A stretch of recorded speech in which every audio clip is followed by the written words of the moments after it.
야곱의 인생을 한마디로 요약하면 도망과 기환입니다. 형을 피해 도망했고 라반을 피해 도망쳤고, 그리고 오늘 본문 직전에 34장에 딸 디나 사건으로 세겜 사람들을 진멸한 시몬과 레위 때문에 야곱은 또 그 사람들로 보복이 두려워서 또 어디론가 도망치고 있는 것이죠. 바로 그때 하나님께서 야곱에게 말씀하십니다. 1절에 보니까 일어나 베델로 올라가라 라고 이야기합니다.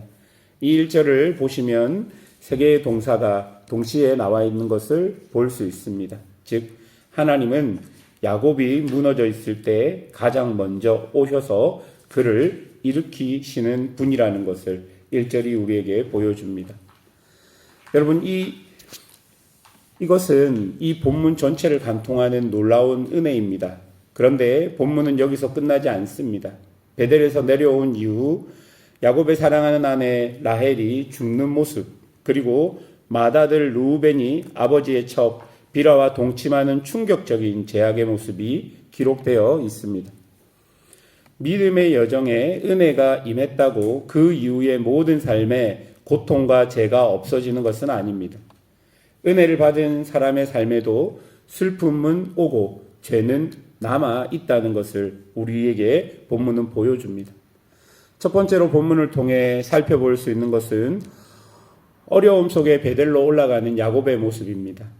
하나님이 야곱에게 베델로 올라가라 하셨을 때 야곱의 첫 번째 행동은 자신의 가족들을 정결케 하는 일이었습니다. 2절에 보니까 야곱이 자기 집과 함께한 모든 사람에게 이방 신상을 버리라 라고 이야기하며 자신을 정결하게 하라고 이야기합니다. 야곱의 집에는 이방 신상들이 있었습니다. 라헬이 아버지 라반의 드라빔을 훔쳐온 것부터 시작해서 야곱의 가족 전체에 이방 우상 문화가 스며들어 있었던 것입니다. 신앙의 타협은 서서히 진행됩니다. 처음에는 한 사람의 문제였는데 어느 순간 온 집안의 문제가 되는 것이죠.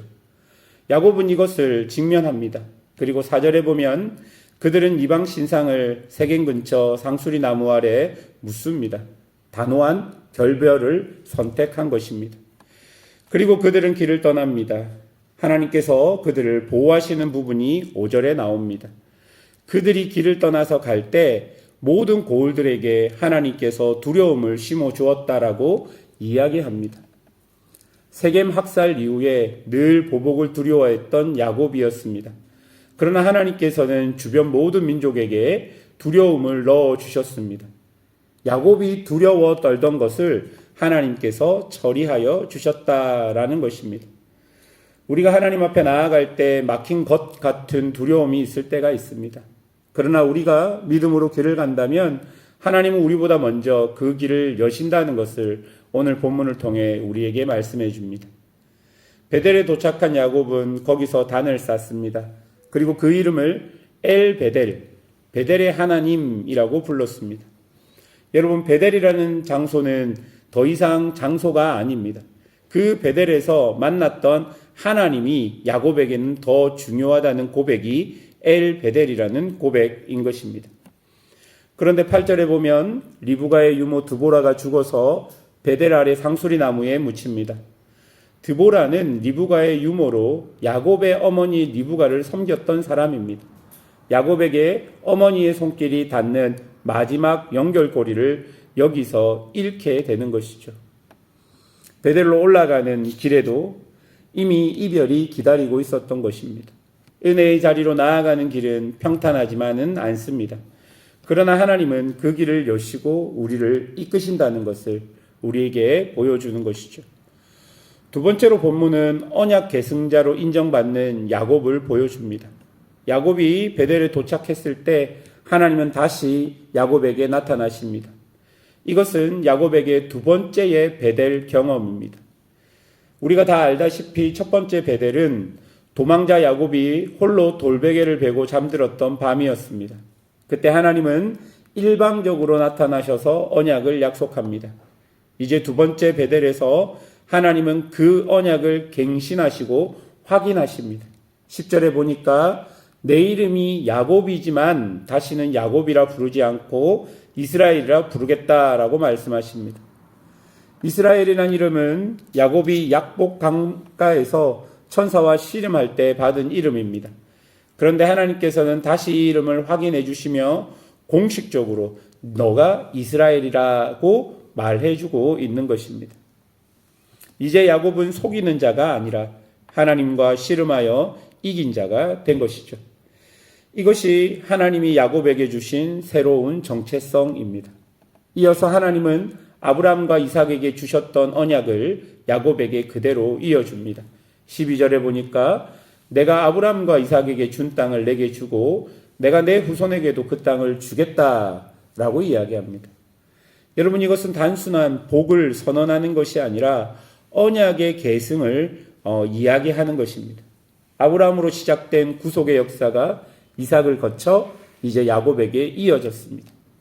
야곱을 인간적으로 보면 이 사람은 언약을 이을 자격이 없는 사람처럼 보입니다.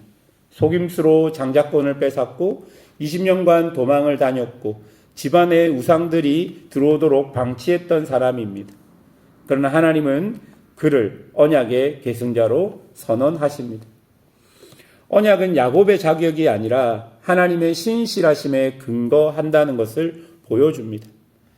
야곱은 하나님이 올라가신 자리에 기둥을 세우고 거기에 기름을 붓습니다. 그리고 그 장소를 다시 한번 베델이라 불렀습니다. 어려움 속에서 올라온 야곱이 하나님의 임재 앞에서 다시 언약의 사람으로 세워지는 순간이었습니다. 세 번째로 본문은 야곱 가족들의 베델 이후의 모습을 보여줍니다. 야곱은 베델을 떠납니다. 언약을 받고 단을 쌓고 이름을 새로 받은 야곱은 다시 길을 떠납니다. 그런데 베델에서 내려오자마자 고통이 기다립니다. 16절 이하를 보면 라헬이 해산을 하다가 심히 고통을 받습니다. 산파는 두려워하지 말라, 이번에도 아들이라 말합니다. 베냐민이 태어납니다. 그러나 라헬은 그의 아들의 이름을 베노니 곧 슬픔의 아들이라 불렀습니다. 그리고 숨을 거두게 됩니다.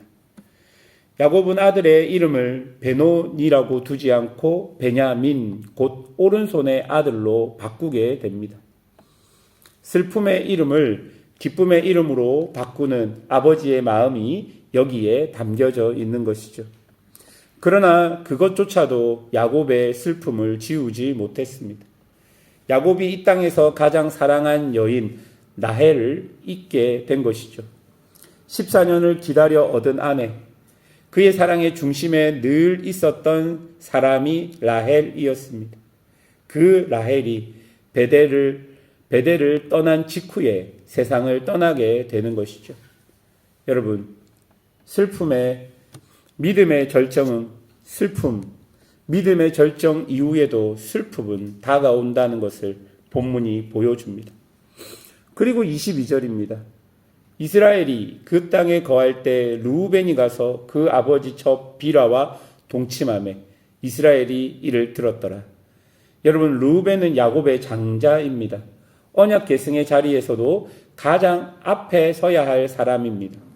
그런데 그가 아버지의 첩인 비라와 동침하는 죄를 범합니다. 여러분, 이것은 단순한 성적 타락의 문제가 아니라 고대 근동 문화에서는 아버지의 첩을 취한다는 것은 아버지의 왕권을 찬탈하는 행위가 되는 것입니다. 르우벤은 아버지의 자리를 빼앗으려 한 것입니다. 야곱이 아버지 이삭에게 했던 일을 이제 아들에게 야곱이 당하게 되는 것이죠. 사랑하는 여러분, 은혜는 고통 없는 삶을 만들어주는 것이 아닙니다. 은혜는 고통 속에서도 우리가 하나님의 사람임을 확인시켜 주는 것입니다. 또한 은혜는 죄의 현실을 무시하지 않습니다. 르우벤의 죄는 기록되어 있습니다. 덮이지 않았습니다.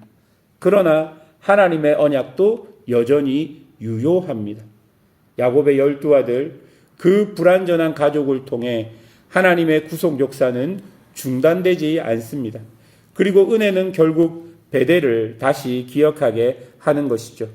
가장 슬픔의 순간에 가장 수치스러운 죄의 소식 앞에서 야곱은 또다시 베델의 하나님을 기억하게 되었을 것입니다. 사랑하는 여러분, 우리의 인생의 삶도 그런 것 같습니다. 매번 우리에게 은혜가 주어지는 것은 아니지만 우리가 은혜를 받았다라는 순간, 그 순간 이후로는 또다시 슬픔과 제약이 우리를 뒤덮고 있는 것이 우리의 현실입니다. 그래서 우리가 언제 은혜를 받았느냐라는 생각이 들 정도로 그 죄와 그 슬픔은 너무나 강력하게 우리를 덮을 때가 많습니다. 그러나 우리가 기억해야 할 것은 그럼에도 불구하고 하나님의 언약을 끊을 수 없다는 것입니다. 그리스도께서 십자가를 지시고 우리에게 주신 그 은혜는 죄를 넘어서고 슬픔을 넘어서서 결국 죄와 슬픔 속에서도 우리 구주 그리스도를 붙드는 은혜로 우리에게 다시 주어진다는 것입니다. 이 땅을 살아갈 때 슬픔도 어쩔 수 없는 것이고 수치도 어쩔 수 없는 것이지만 그런 슬픔과 수치 속에서 하나님의 은혜가 있기에 우리가 이 땅을 주어진 시간을 살아갈 수 있는 것입니다. 여러분의 남은 삶을 사시면서 그런 하나님의 은혜와 사랑, 그리고 슬픔과 수치를 이기는 그 하나님의 사랑을 기억하시며 붙들며 살아가는 성도들이 되시기를 주님의 이름으로 축원합니다. 함께 기도하겠습니다.